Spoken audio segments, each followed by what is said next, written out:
What's going on, everybody? Welcome to another brand new installment of Renegades Reviews, exclusively here as always on the Casa D18 Studios channel. I, of course, am the Renegade JJ Williams, and today I'm going to be discussing from 2015 Vendetta, starring Dean Cain, The Big Show, Michael Eklund, and Ben Hollingsworth. Thank you for joining me, everybody, here, as always, for a brand new installment of Renegades Reviews. Like I said, I'm going to be discussing Vendetta, and here we go. Our film begins with Detective Mason Danvers and his partner Joel Gaynor, and they're in pursuit of Griffin Abbott and his brother Victor. Now, Victor is this big-time bad guy. Drugs, racketeering, murder for hire, the whole 9 yards. You name it, Victor will do it. And Mason is able to catch him, get him arrested, send him to jail. However, when a key witness goes missing, Griffin and Victor get released. No serious jail time. So, in order to seek revenge on the man who locked him up, Victor goes to Mason's house and murders Mason's wife, Jocelyn. Mason and Jocelyn have been trying to get pregnant, have a kid. So far, there's been no luck. Jocelyn tells Victor, don't kill me, I'm pregnant. Doesn't care. He wants revenge. Kills her anyway. There goes Mason's dreams of being a father. Mason comes home, finds Victor and the body of Jocelyn. So Mason draws his gun and he's about to pull a bullet right through Victor's head. And Gaynor and the other officers come in to arrest Victor once again. Gaynor's able to talk Mason down, at least for the moment. You don't want to do this. Put the gun down. Relax. I understand, but trust me, you don't want to do this. But Mason wants blood, so he ends up going on a revenge mission anyways. Goes to Griffin's house, kills him and some of his associates. This allows Mason to get arrested and sent to the exact same penitentiary that Victor's in, Stonewall Penitentiary. Now, upon Mason's arrival, he's introduced to Warden Snyder, who gives Mason a job in the laundry room.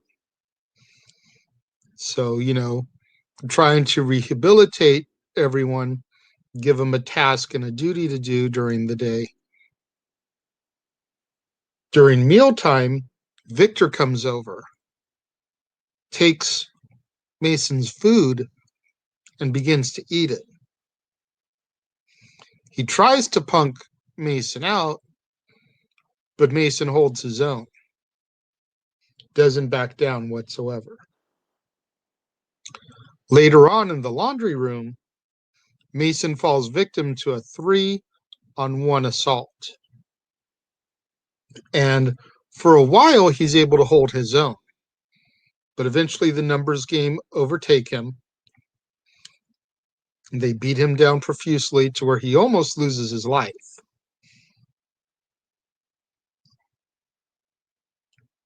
Now, while in the prison yard one day, after recuperating from that beatdown, Mason spots Ben Wilson. And Ben is a former detective who now works at the penitentiary. Ben tells Mason that Victor may be the body of the snake, but he's not the head. This leads Mason to suspect that Warden Snyder may have something to do with everything that's going on. Mason gets attacked again, this time one-on-one, and Mason's able to defend himself and kill his would-be attacker. He then goes directly after another member of Victor's crew, kills him as well. Victor is able to get an inmate to rush Mason in his cell one day, but Mason holds his own, and the two men end up getting separated. Snyder calls Mason in and makes him an offer. Mason turns it down. He doesn't believe he can trust Snyder, wants no part of whatever he's trying to offer. As a result, Mason gets sent to the hold for a week. And while Mason is in the hold, Victor and his crew begin to plot their next move. What are we going to do? When Mason's released from the hold, he's sent back to working in the laundry room. Mason is able to use his cellmate to help set up a member of Victor's crew. When Mason kills him, Victor goes to Snyder to get permission to kill Mason, but he doesn't get it. We then learn that Victor and Snyder had an arrangement where Snyder would get 50% of whatever Victor made while he was on the outside. But because he let his desire for revenge cloud his judgment, which got him put back in jail, their deal is off. Snyder calls Gaynor, though, in an attempt to try to appease Victor, even though he won't let him get Mason. Snyder calls Gaynor, tells him that Mason is dead, and you were listed as the next of kin, essentially. Need to come down and identify the body. When Gaynor arrives, Victor's crew beat the piss out of him. Mason just happens to come by and sees Gaynor getting assaulted, but some of Victor's crew hold him back, so all he can do is watch. Now, at this point, some members of Victor's crew begin to question Victor's authority. They're worried about, will Victor be able to protect them? Since Mason is on this blood mission, anybody that's associated with Victor is getting offed. Couple of people have even, said they might try to make a power play to usurp Victor's authority. Mason goes to Snyder, agrees to help him under one condition. That being that Snyder hands over Booker, who is one of Victor's main confidants. When Booker arrives, Mason injects him with something in the neck, kind of paralyzes him. He then proceeds to slice down his arms wide open and just leaves him there to bleed out. Really, really brutal scene. Like, some of these kills in this movie are almost on like level of a horror movie, especially this one with Booker. It was intense. Victor then barges into Snyder's office and demands that Mason dies now. He's done playing games. He's taken out a bunch of his low-level cronies. Now he's gotten one of his top level. Victor's not going to stand for this anymore. Once again, Snyder tells him no, not happening. So Victor decides, screw it. I don't care what he said. When Victor sees Mason in the lunchroom, he's about to make a move.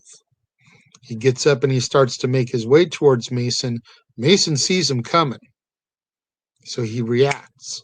He punches a prison guard, breaking his nose. And as a result, the other guards jump on him and take him out of there. Now, this isn't about Mason being afraid of Victor. It's about Mason wanting Victor by himself, without a bunch of other people that he's involved with that can help him. A very smart decision by Mason. As a result, he ends up going back in the hold. So, that wasn't very smart. But by doing this, he's able to pick and choose his moment. While in the hold, Snyder comes for a visit to make sure that they're still on the same page, try to plan their next move. And Mason tells him, I don't have a deal with you. I have no use for you now. This, of course, upsets Snyder. So Snyder goes back to Victor. And the two of them make amends. Snyder goes and he puts in transfer papers for Mason to get him out of his penitentiary. If he can get him out, Victor doesn't have to worry anymore. He doesn't have to worry anymore. You just get rid of the problem altogether.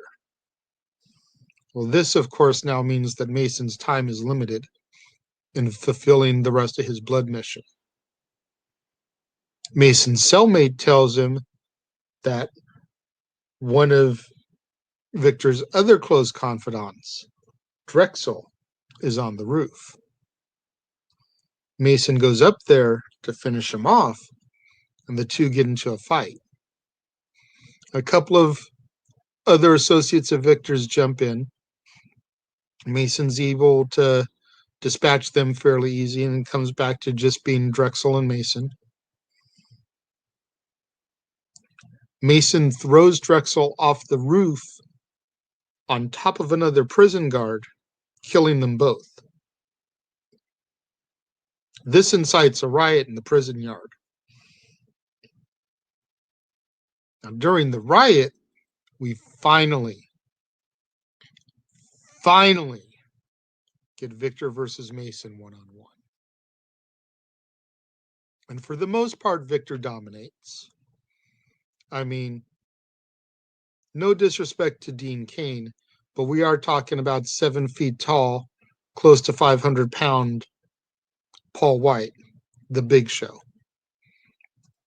Dean Cain may have been Superman in the 90s, but not so much anymore.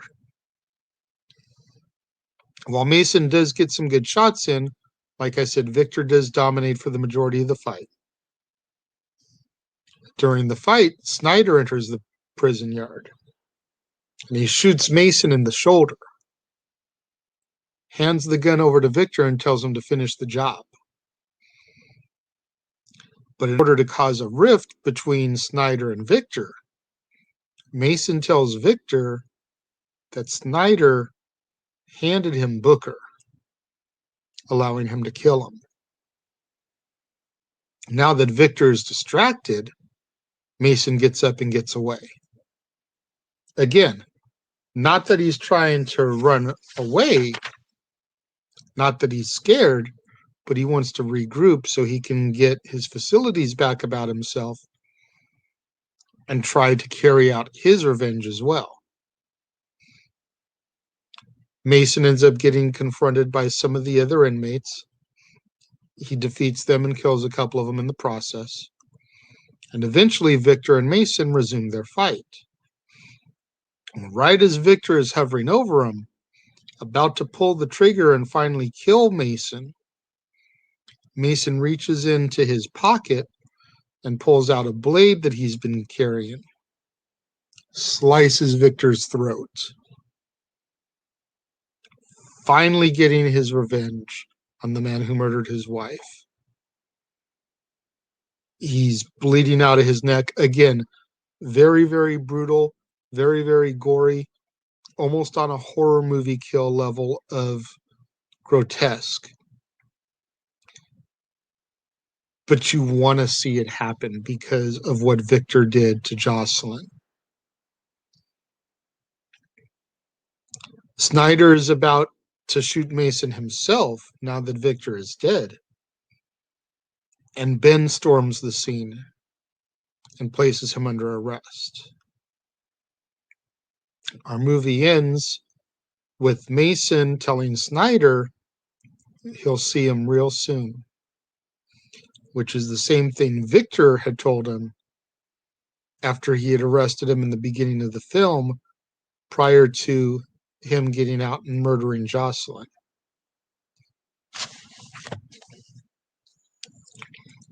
This was a very intense movie, not gonna lie. Damn good, but intense. The suspense was built up so beautifully over each part of the movie, like you were waiting before we would finally get that Victor Mason fight. You were waiting to see which one of them was going to extract their final revenge. And for Mason to get that revenge on the man who killed his wife, his pregnant wife at that, taking away his dream of being a father, that was brutal, but well played. Damn good movie. I'm going to give Vendetta 3.5 out of 5. I do wish it had had a little bit more star power. You know, The Big Show and Dean Cain, and that was about it. I thought I knew Michael Eklund, but it turns out he's not who I thought he was because I didn't recognize any of his other filmography, really. He will be popping up a couple more times this month, though, as he has done quite a few films for WWE Films. I believe he will pop up again in 2 of our Stone Cold features that'll be coming up. So it'll be interesting to see how he progresses as the month goes on as well. 3.5 out of 5 stars, though, for me when it comes to Vendetta. Don't forget to get out there. Get those hashtags trending on social media. Hashtag Casa D18 Studios. Hashtag Renegades Reviews. Hashtag Renegade Returns. And, of course, the ever-popular hashtag Shenanigans. We interrupt this episode of Renegades Reviews for an important announcement about merchandising. Merchandising? What's that? Merchandising. Come, I'll show you. Merchandising, where the real money's made. Make sure you go over to teespring.com/stores/Jeff Meacham Network for all the t-shirts you see here from the West Coast professor, Jeff Meacham himself. You can get shirts for the Jeff Meacham Network, Talk Wrestling, as well as the red and gold Meachamania shirts. And while you're there, don't forget to get your shirts of the Casa D18 Studios Brotherhood, the Dads on Wrestling shirt, the Renegade JJ Williams, Statboy Sports Bar, and the hashtag StatBoyApproved shirt. Make sure you go over to teespring.com/stores/Jeff Meacham Network and score your shirts today. Don't forget to get out there. Do what the commercial just told you. Go to teespring.com/stores/Jeff Meacham Network. Get your official Jeff Meacham Network merchandise, the logo shirt for the network, Talk Wrestling, Meachamania, and more. Get you your official wardrobe for the Casa D18 Brotherhood, your Renegade JJ Williams shirt, Dad's Not Always on Wrestling, hashtag StatBoyApproved, and so much more. Tomorrow, right here, exclusively on the Casa D18 Studios, when we bring you another brand new episode of Renegades Reviews. Make sure you join me as I discuss Stone Cold Steve Austin in Hunt to Kill. Should be another good one with the Texas Rattlesnake. Thank you for joining me. Thank you for being here for another episode of Renegades Reviews. Make sure you leave me your comments in the comment box below. I will reply to them. I might read them on the air when I do Renegade Recap at the end of the month. Date TBD. I appreciate y'all. Thank you for watching, and I will see you guys next time.